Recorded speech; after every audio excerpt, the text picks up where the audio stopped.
Paano kung malaman mo na may ibang babae ang asawa mo? Si Christy ay nagtatrabaho sa isang private company. Masipag si Christy sa kanyang trabaho, kaya madali siyang napansin ng kanyang boss na si Adrian. Palagi din kasing nakangiti si Christy, kung kaya't maraming pumapansin sa kanya. Isang araw, bumisita si Linda, ang asawa ni Adrian. Sa kabilang department lang pala siya naka-assigned, suplada, masungit, higit sa lahat istrikto sa trabaho. Ayaw din niyang may mga babaeng laging umaaligid sa asawa nito. First time na makita ni Christy si Ma'am Linda. Kung kaya't naman ay ipinakilala ni Adrian sa kanyang asawa si Christy, ang bagong employee na masipag sa trabaho.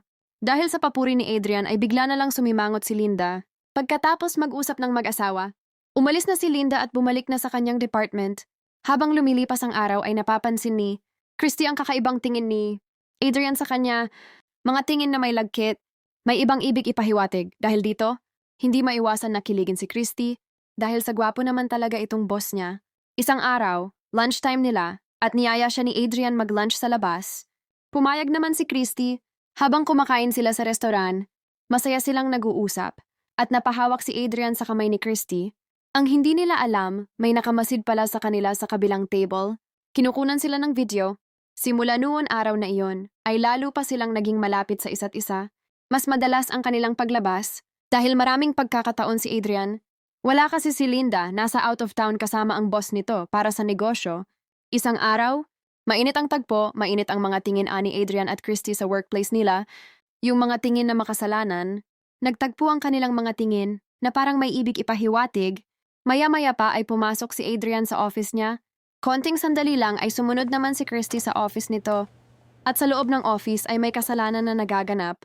Hindi na nila makayanan ang nararamdaman nila sa isa't isa, kaya nag-alab na ito.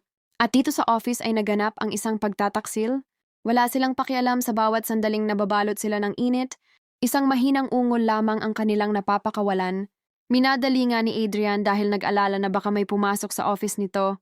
Sa hindi inaasahan ay may kumatok, ilang katok din, at napatingin ang dalawa sa pinto. Dahil hindi naman kasi nakalock ito, maya-maya pa ay bumukas na ang pinto at pumasok si Linda na galit na galit. Hindi alam ang gagawin ni Christy at Adrian. Natulala na lang sila at hindi makakilos. Paglapit ni Linda, ipinakita ang video nila sa cellphone. Nag-aalab ang galit ni Linda kay Christy at sa pagkakataon na ito ay hindi naman na ipagtanggol ni Adrian si Christy. Paano na kaya si Christy? Hindi rin naman pala siya may pagtatanggol ni Adrian sa asawa ng matapang. So paano niya haharapin ang galit ni Linda? So gusto niyo bang malaman? Comment lang tayo kung gusto niyo pa ng part 2 and share nyo na rin kung nagustuhan niyo. Maraming salamat!